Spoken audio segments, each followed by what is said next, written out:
गांव की रिहायशी अनुष्का की शादी शहर में रहने वाले आर्या से हो जाती है। अनुष्का अपने शौहर आर्या और सास के साथ खुशी खुशी रहती है। गांव में गुर्बत में पली बड़ी अनुष्का एक जुगाड़ू लड़की थी और हर काम में वो अपनी जुगाड़ से किसी न किसी तरह हर मसला हल कर लेती थी। लेकिन ये जुगाड़ उसकी सास को अक्सर परेशान कर देता था। एक दिन उसकी सास अनुष्का से कहती है, अनुष्का बहू, देखो मैं बाजार गई थी और ये तकिया के लिए नए कपड़े लेकर आई हूँ, क्योंकि पिछले वाले कपड़े खराब हो गए थे। अरे माँ, जानती हूँ, इसलिए तो मैंने पुराने कपड़ों को जोड़कर नया बना दिया। अब उन नए कपड़ों को हम अलमारी में रखेंगे, जब कोई मेहमान आएगा तो निकाल लेंगे। आप इतना खर्चा ना करती, बस पहले भी हम यही कर लेते, पुराने कपड़ों से नए तकिए बना लेते। इतना पैसा खर्च करने की क्या जरूरत थी।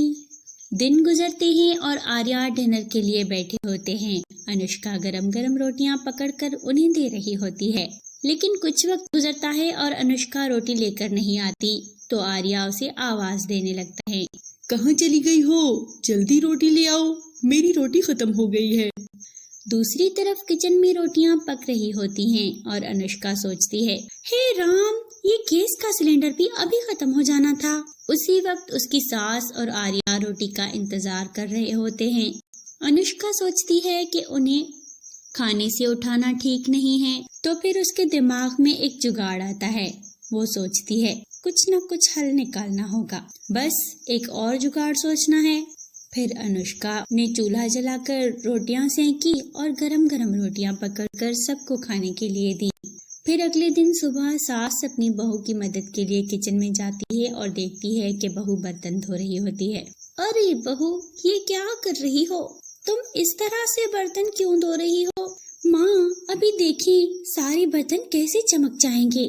अनुष्का अपनी सास को जवाब देती है, हमारे गांव में तो साबुन मिलता ही नहीं था, हम तो सिर्फ राख से ही बर्तन धो लेते थे, फिर भी बर्तन चमक जाते थे, साथ ही साबुन की कीमतें भी बच जाती थी। अब क्या बताऊं माँ जी आपको, कल रात जब आप डिनर कर रहे थे तो गैस का सिलेंडर भी खत्म हो गया और खाने के दरमियान से आप लोगों को उठाना मुझे सही नहीं लगा। छत पर कुछ लकड़ियाँ पड़ी थी, 4 इंच का चूल्हा बनाकर मैंने तुम लोगों के लिए रोटियां सेक दी। अरे तुम्हें पता भी है लकड़ियाँ कितनी महंगी हैं? वो लकड़ियाँ तो मैंने लोहड़ी पर जलने के लिए रखी थी और तुमने उनसे चूल्हा जला दिया। अरे मम्मी, खाना खाओगी तभी तो लोहड़ी देख पाओगी। अरे मेरी जुगाड़ी बहू, घर में एक गैस सिलेंडर भी पड़ा था, तो उसे लगा लेती।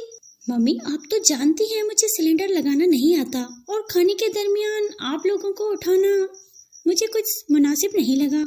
अरे हाँ, तुम तो ठीक कह रही हो, मैं तो बिल्कुल ही भूल गई थी कि मेरी बहू को तो सिर्फ जुगाड़ लगाना आता है, दिमाग चलाना तो उसे आता है नहीं। ये कहकर सरल वहाँ से चलती है। फिर एक दिन आर्या को दफ्तर के लिए जल्दी होती है।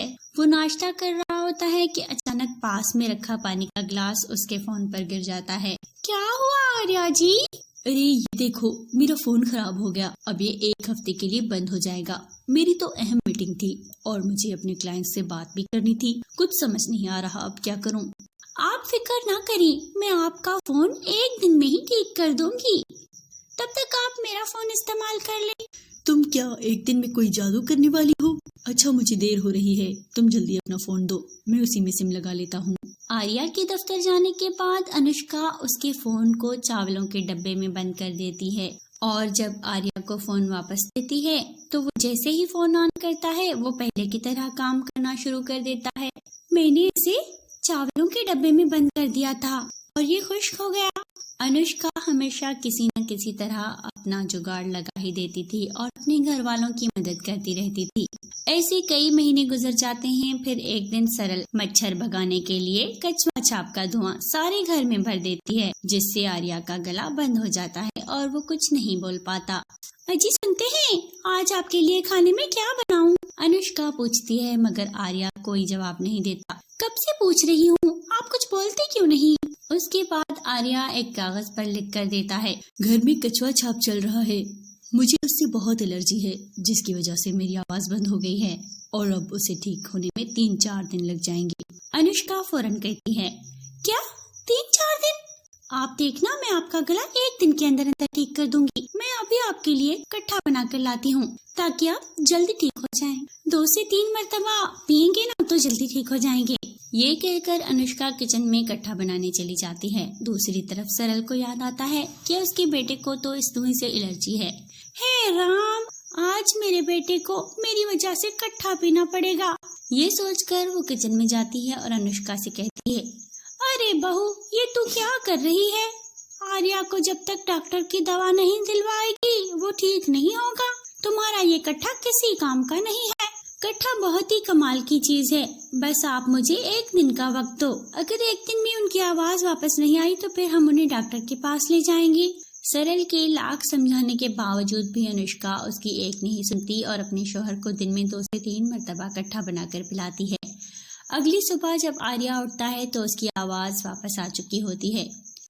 अरे ये क्या कमाल हो गया अनुष्का, तुम्हारे जुगाड़ में इतनी जल्दी तो मैं डॉक्टर की दवा से भी ठीक नहीं होता जितनी जल्दी इस कट्ठे से हो गया। देखा माँ, तुमने अनुष्का का जुगाड़। हाँ हाँ बेटा, तू सही कह रहा है। तेरी आवाज तो पहले की तरह ठीक हो गई। मानना पड़ेगा बहू तेरे जुगाड़ को। इस बार भी तू कमाल कर गई। आखिरकार सरल का भी जुगाड़ पर यकीन आ जाता है और वो अनुष्का की कोशिशों की तारीफ करती है। अब मुझे भी यकीन हो चुका है कि ये हमेशा सही वक्त पर काम आता है और हमें सही नतीजा देता है। तो माँ, आप लोगों ने मेरे जुगाड़ को समझा है। ये कभी नुकसान नहीं पहुँचाता और हमेशा सही वक्त पर काम आता है।